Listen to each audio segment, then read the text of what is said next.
In the last days of World War II, as the surrender of Nazi Germany drew near, a deadly threat appeared in Casco Bay.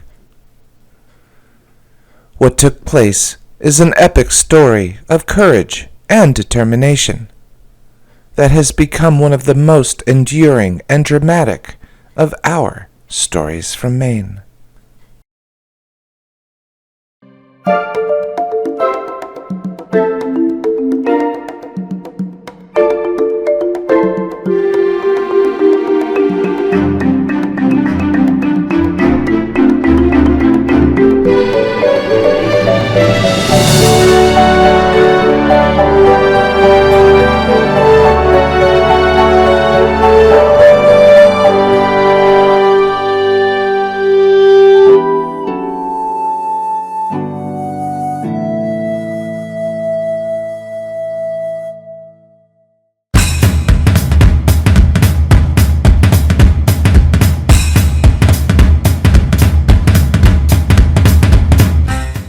World War II changed America and the world. The dark days of the Great Depression were now just a faded memory. The war brought striking changes to Maine. The conversion of Portland Harbor from a civilian center of commercial activity before the war to a center of wartime military life was dramatic.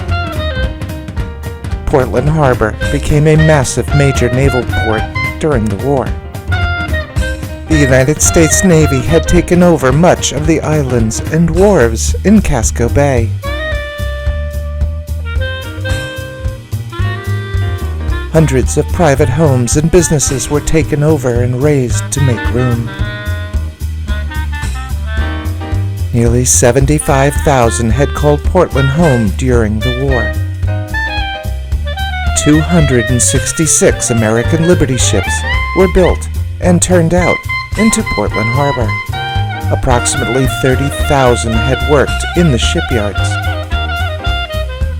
and nearly 4,000 of those shipyard workers were women.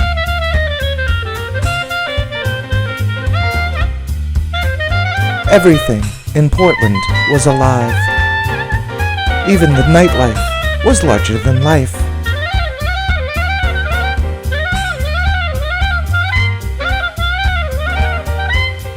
Everyone in Portland, it had seemed, had joined the Navy.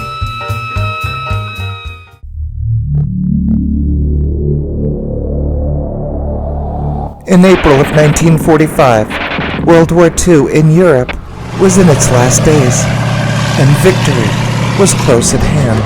Suddenly, America and the world were rocked by devastating news out of Washington. Interrupt this program to bring you a special news bulletin from CBS World News. A press association has just announced that President Roosevelt is dead. The president died of a cerebral hemorrhage. All we know so far is that the president died at Warm Springs in Georgia. With victory in both Europe and in the Pacific so close, FDR's death was seen as a threat to victory. And Harry Truman was now the president. On Monday, April 23rd of 1945, machinist's mate first class Harold Glenn had overslept, and he hurried out the front door of his 141 Spring Street apartment with his wife Esta.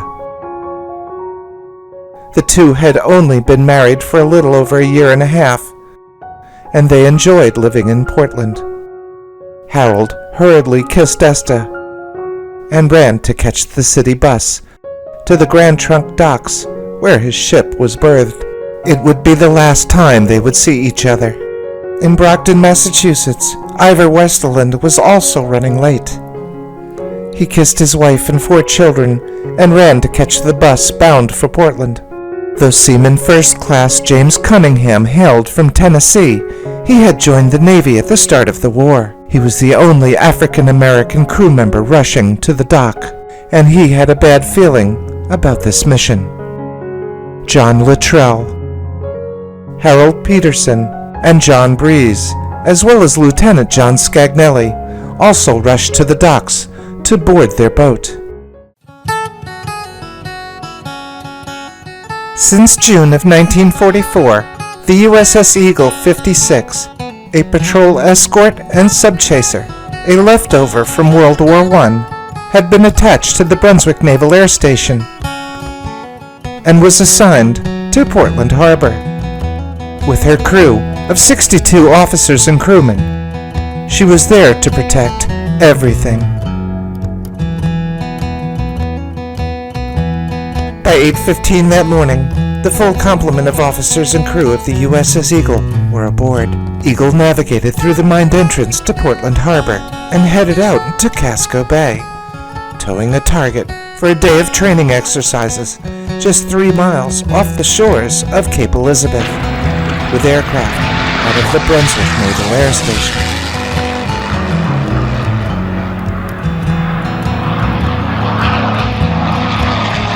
For hours, planes practiced their gunnery and bomb drops on the target the sailors like to call a pickle.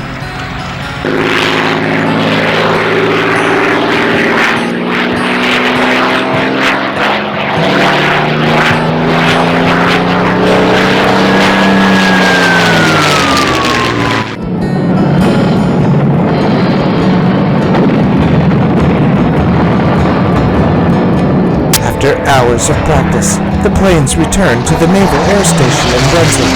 The USS Eagle 56 was now alone in Casco Bay. By noon, the Eagle came to a dead stop. Good evening, Mr. North and South America, and by shortwave overseas, let's go to press. Flash. Guam. The crew took a break to have lunch and clean up from the morning's exercises. London. The diplomatic quarter said tonight that Prime Minister Churchill is prepared at a minute's notice at any hour to go before a microphone and announce that the European war is over. Seaman First Class James Cunningham still had a bad feeling.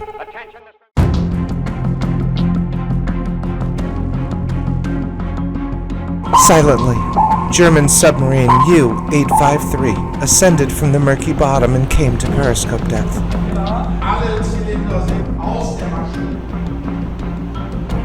853 targeted the USS Eagle and fired 1 torpedo.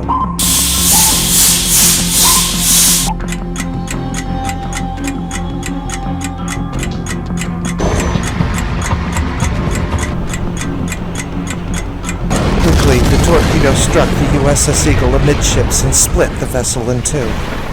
The 62 men of the USS Eagle were now, suddenly, 62 victims of war. 14 minutes after I was relieved, the torpedo hit. I was down below in my quarters. It was right after noontime, chow. The explosion happened, which physically picked me up and threw me up against the bulkhead, and I received my scalp wound as a result of that. With only seconds to spare, John Scagnelli emerged from the bow of the USS Eagle. He was bleeding, but alive. Pulled up the fantail and jumped off of where the depth charge racks were, because the water was 38 degrees that morning. The destroyer, USS Selfridge, was patrolling in the area and witnessed the plume of water caused by the explosion. Selfridge immediately came about and made way toward the Eagle. Survivors scrambled to climb out of the wreckage into the frigid and oil-thickened sea. And just 2 miles away, the lightship Nantucket also raced to the scene. Surprisingly, the U-853 arose through the waves, while the survivors of the Eagle struggled in the frigid sea. Oscar was right behind me, and he said, "Hey, Breeze, look, there's a sub." And I looked off the port quarter, and sure enough, there she was. But with the USS Selfridge bearing down, 853 quickly slipped back beneath the surface. 15 minutes after we went over the side, Oscar said, "Hey, Breeze, there's a ship." I thought he was lying to me, but I looked over my right shoulder, and there was the Selfridge. Selfridge quickly began plucking Eagle's crew from the water.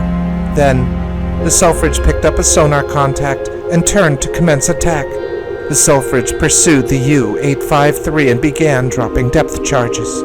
As another ship, the USS Woolsey, was quickly hurrying to the scene. When the Woolsey arrived, she took over the hunt for U-853, which had been joined by the USS Craven, USS Earl, and USS Everett. Within the hour, a total of 11 ships of the United States Navy and Coast Guard were searching for the submarine.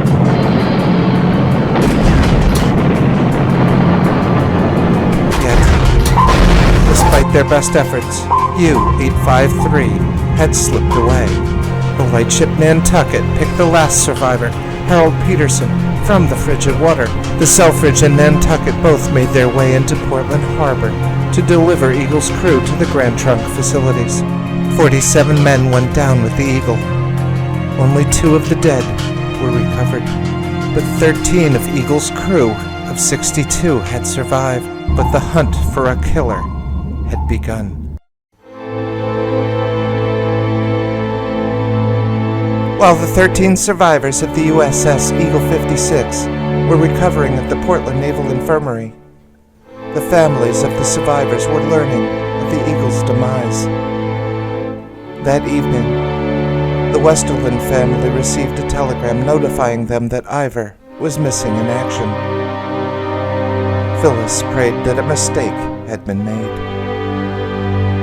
When a Navy chaplain arrived at her door, she knew the telegram was no mistake. When Esther Glenn had arrived at work the next morning, she was met by the bakery's owner, Mr. Cushman. The Portland Navy chaplain wanted to see Esther in his office at the Grand Trunk Pier. Esther feared the news wouldn't be good. When Esther Glenn arrived at the chaplain's office, her fears were confirmed. Harold was gone. Of the survivors, John Luttrell, Harold Peterson, and John Breeze were thankful to be alive. For Lieutenant J.G. John Scagnelli, the only officer to survive the sinking, he was now the senior officer of a crew without a ship. The awful task of writing letters to the families of the dead now fell upon him to carry out. Meanwhile, a naval court of inquiry into the USS Eagle's sinking had begun at Naval Headquarters in Portland.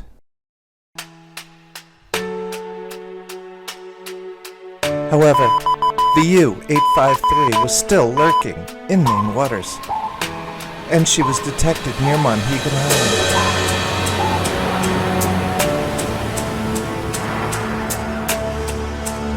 The Navy began pursuit.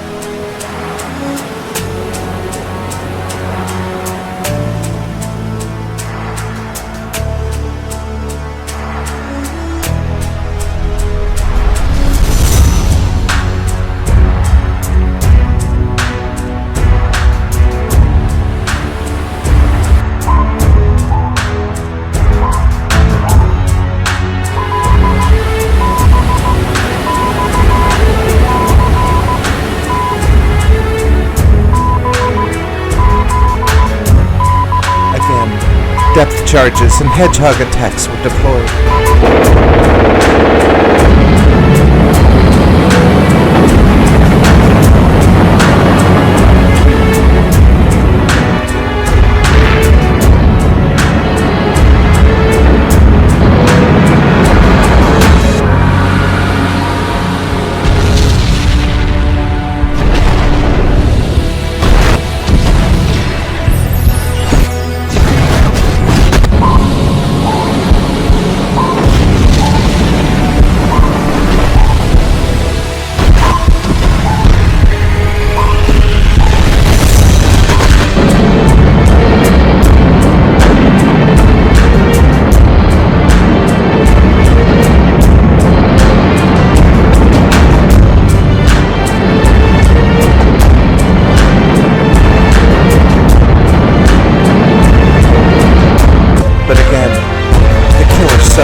U-853 was earning her nickname, the Tightrope Walker.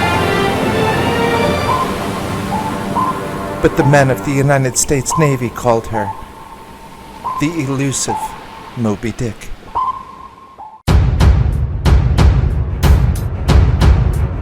Then, an unarmed U.S. Navy Hellcat witnessed the U-853 on the surface just off the coast of Cape Cod in Massachusetts.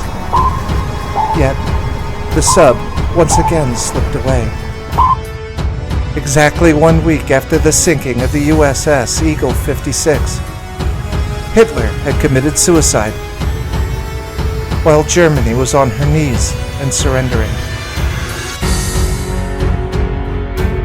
Gross Admiral Karl Dönitz had become the new Führer,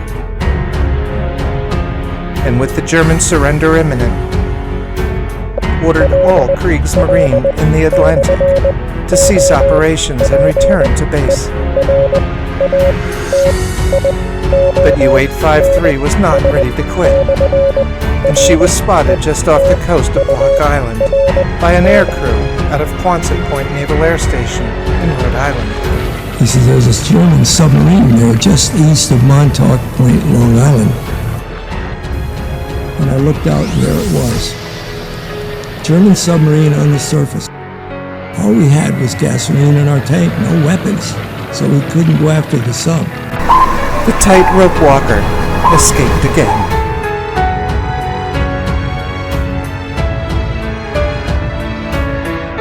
Then, the SS Black Point, a merchant collier carrying coal to Boston, emerged from Long Island Sound.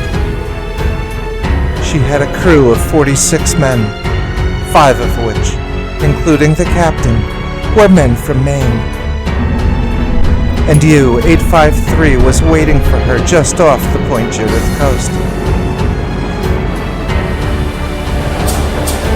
The U-853 targeted the SS Black Point and launched just 1 torpedo. The Black Point was struck aft of midship, and the ship sank in 15 minutes. Because that's when they hit the fan. And hell, everything, the clock came off the bulkhead, the barometer fell off, the windows shattered, the doors blew open in the pilot house. And immediately you could smell cordite, because it blew the whole stern off. Quickly, a nearby Yugoslavian freighter, the SS Carmen, responded and rescued the 34 survivors, including all 5 of Maine's sailors. But 11 men of the Black Point and 1 Navy guard had perished.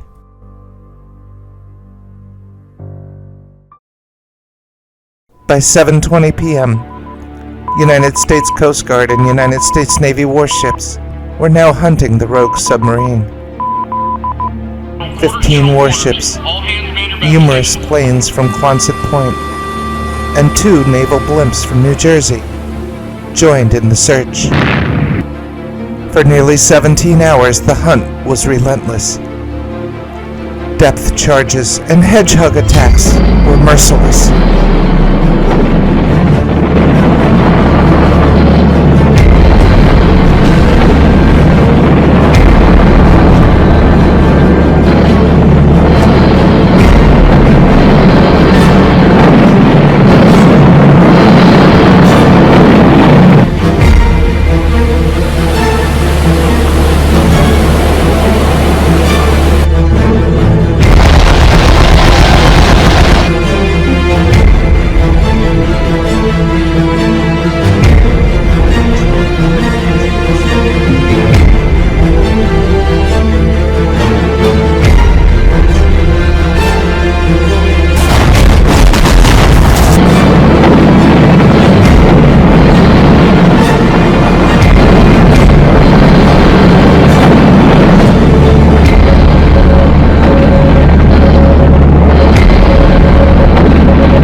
By sunrise the next morning, U-853 and all of her 55 officers and crew lay lifeless on the ocean floor. The USS Eagle and the SS Black Point had been avenged.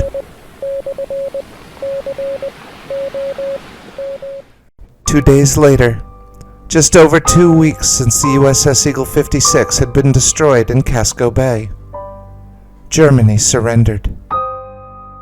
General Eisenhower informs me that the forces of Germany have surrendered to the United Nations. And the war in Europe was over.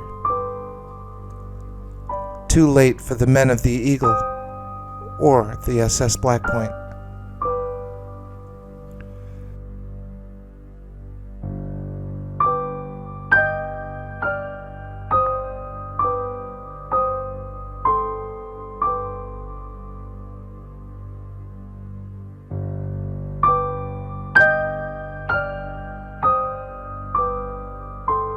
On May 9th, over 2 weeks since the loss of 49 men in Casco Bay, the public was finally told of the sinking of the USS Eagle 56.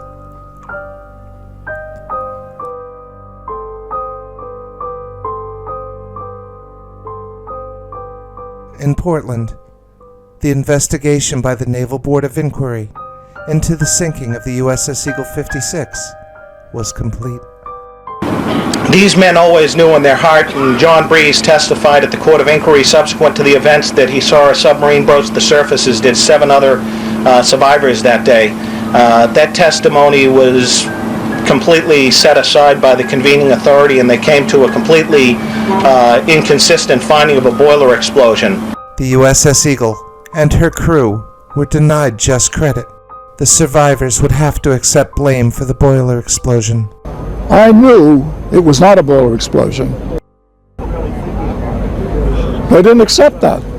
And they decided, I think it was already prejudged what it was going to be. The families of the dead would have to wait for justice.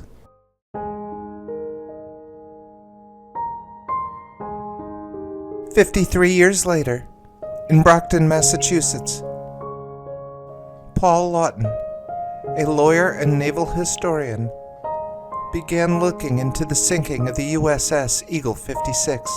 He was friends with the Westerlund brothers, whose father, Ivor, had died aboard the Eagle. Now, Lawton wanted to bring justice to his friends and to the Eagle's crew and their families. It wasn't long before Lawton knew he had unearthed a cover-up. He then petitioned the United States Navy to review the sinking of the USS Eagle. The evidence Lawton presented was overwhelming. Secretary England had the courage, he's a tremendous guy and he's a hero to all of us, that he signed that recommendation on the 23rd of last year, setting the record straight and giving them the appropriate recognition of their loss in the line of duty as a result of enemy action. This is a historic event. This is probably, I believe, a precedent-setting event that the United States Navy has reversed naval history, changing the loss of a warship with significant loss of life in the very last days of World War II from non-enemy action to enemy action. 3 of the remaining survivors of the USS Eagle 56 were honored aboard the USS Salem in Massachusetts. Lieutenant John Scagnelli, John Breeze, and Harold Peterson were the last living survivors of the Eagle. First, would like to present the Purple Heart to Lieutenant Scagnelli.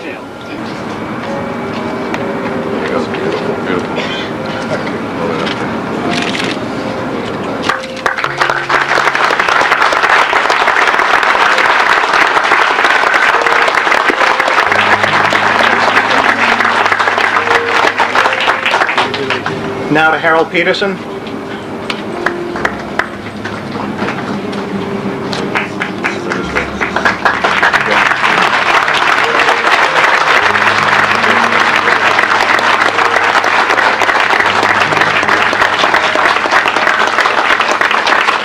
Thank you. And I want John Breeze to come up here and be recognized by the crowd as well. Mr. Breeze. Finally, the families of the Eagles dead and those who survived received justice. A lost World War II U.S. Navy warship sunk off the coast of Maine has been found by a private dive team off the coast of Cape Elizabeth. Divers from the Nomad exploration team braved the hazardous waters of Casco Bay. After 4 years of exhaustive search and dozens of dives to the ocean floor,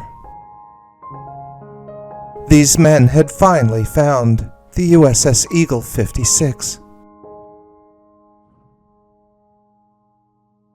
The ship was in 2 sections.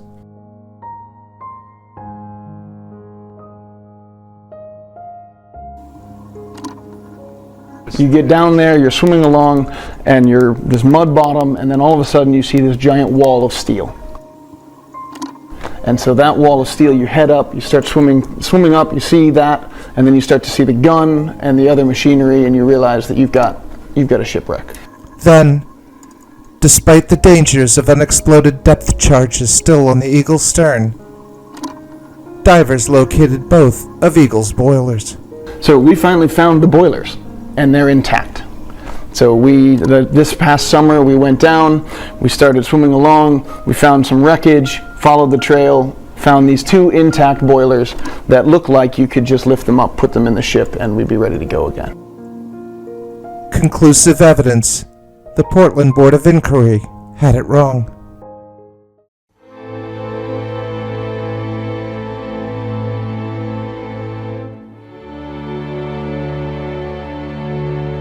The SS Black Point was the last American merchant ship sunk in the Atlantic during the war. Captain Charles Pryor of the SS Black Point was originally from Machias. After the war, he returned and settled in Cape Elizabeth, where he lived to the age of 85. He is buried at the Riverside Cemetery in Cape Elizabeth.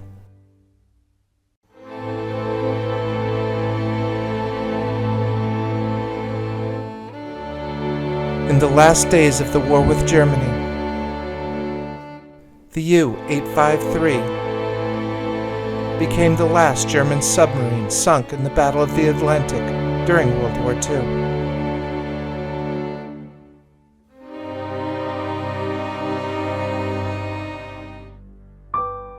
USS Eagle 56 survivor John Luttrell returned to Maine and settled in South Portland. There, he married, raised a family, and retired from the railroad. In October of 1996, the United States Coast Guard escorted John Luttrell's widow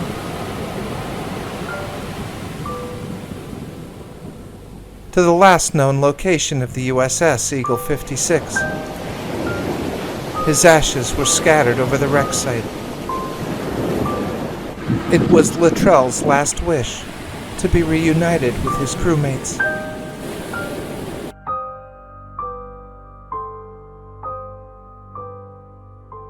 At the Portland Headlight in Cape Elizabeth are reminders of the USS Eagle's sacrifice and the sinking of the USS Eagle 56 with the loss of 49 of her crew stands as the greatest naval loss of life in New England waters during World War II.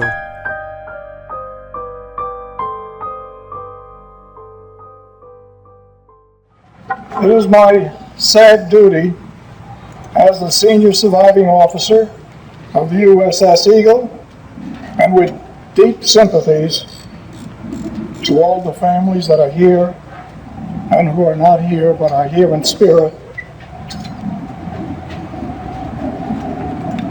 to read the list of those who were killed on the USS Eagle.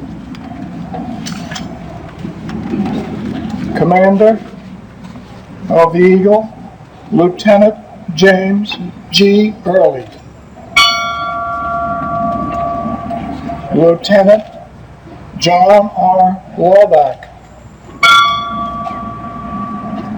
Lieutenant Ambrose G. Vanderheiden. Ensign Seth H. Chapin. Ensign Roy F. Swan.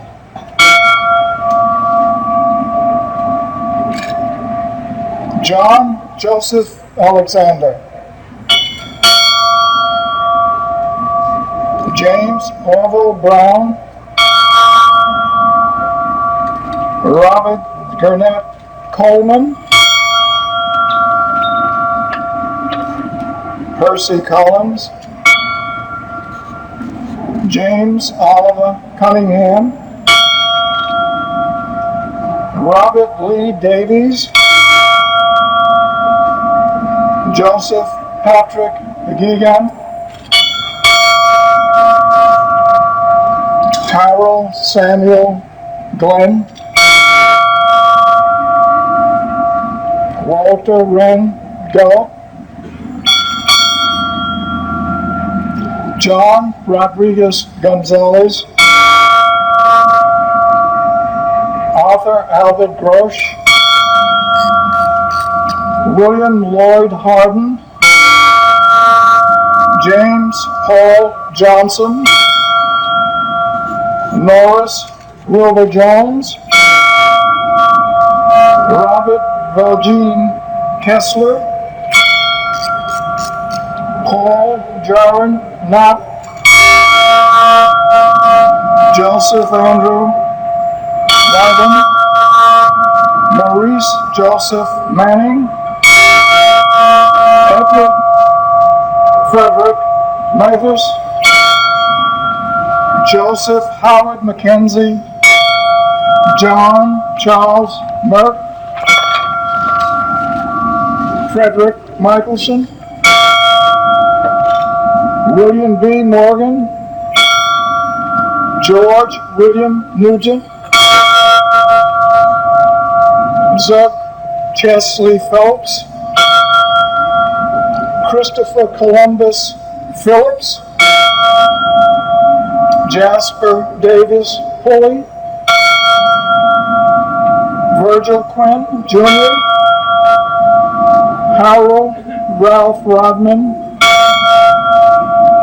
Archibald Ronald. George Sabatino. Edward Joseph Schneider. Joseph Frederick Seltzer. Elliot Massey Shin. James Hutchins Smith. Nathan Cheney Stafford. Leonard Joseph Sorich. James Francis Talley. Raymond Robert Wallace. Henry Lewis. Ira Adolph Westerland. Ellis Elmer Whitcomb. Ralph William Woods. Earl E. Young.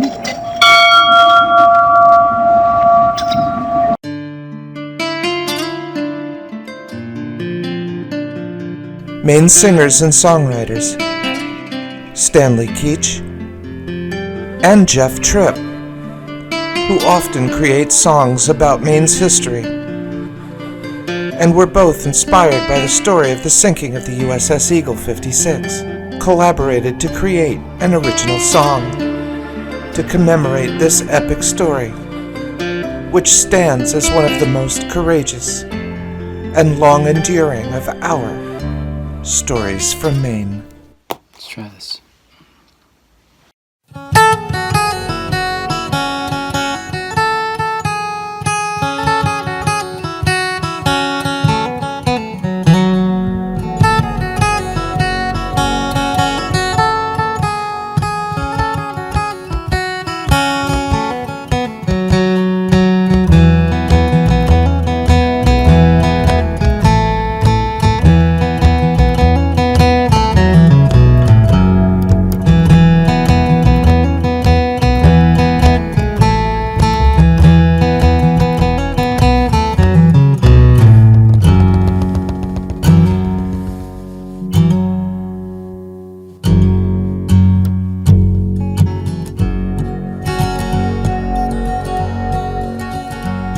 It was at the end of World War II, and oh, what the war had cost.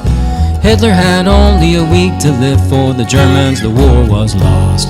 The USS Eagle 56 out of Portland's naval base sailed through the mines in Casco Bay, towing targets into place. For routine bombing exercises out on the choppy sea, no one suspected the kind of day that it would turn out to be. The Eagle was an escort ship with a seasoned naval crew. Counting the captain, James Early, their number was 62. Meanwhile, down in the murky depths, under the frigid sea, there lurked a long, dark submarine, the German U-853. Her targets were American ships. Her game was to hit and run. Deadly torpedoes ready to fire, though the war was almost done. It was in the last days of World War II. It happened in Casco Bay. The USS Eagle 56 was hit by a torpedo that day. 49 sailors went down with the ship. Only 13 survived.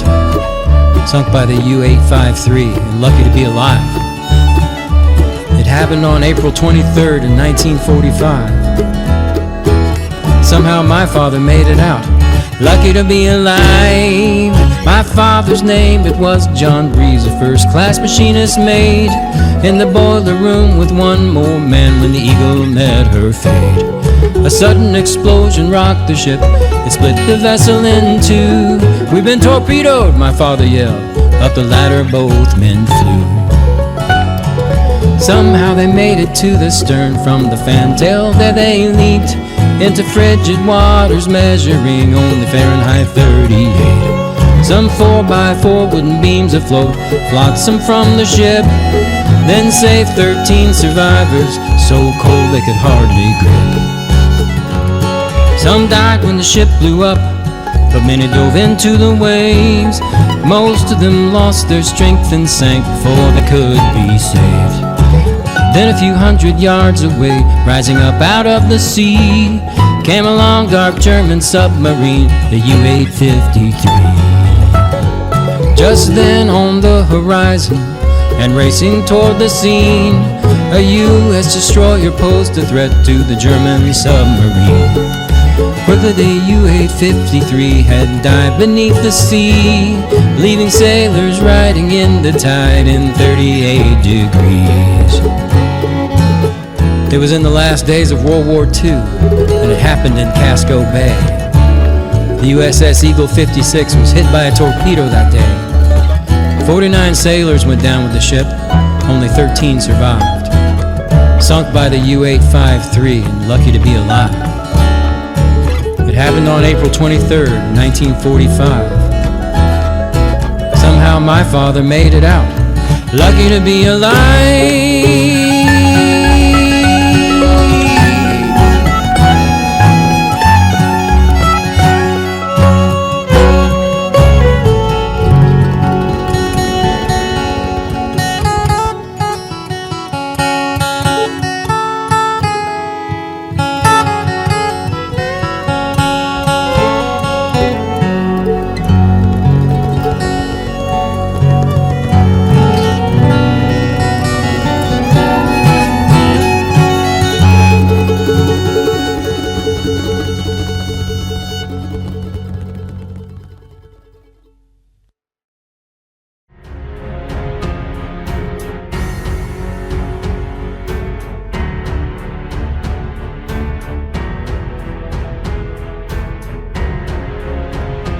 The book, The Sinking of the USS Eagle 56, by Paul Lawton, and Due to Enemy Action by Stephen Puleo, as well as Stories from Maine by Laurie Suzanne Dell, are available online and by most book retailers. Follow Stories from Maine on Facebook and on Twitter for updates on new episodes.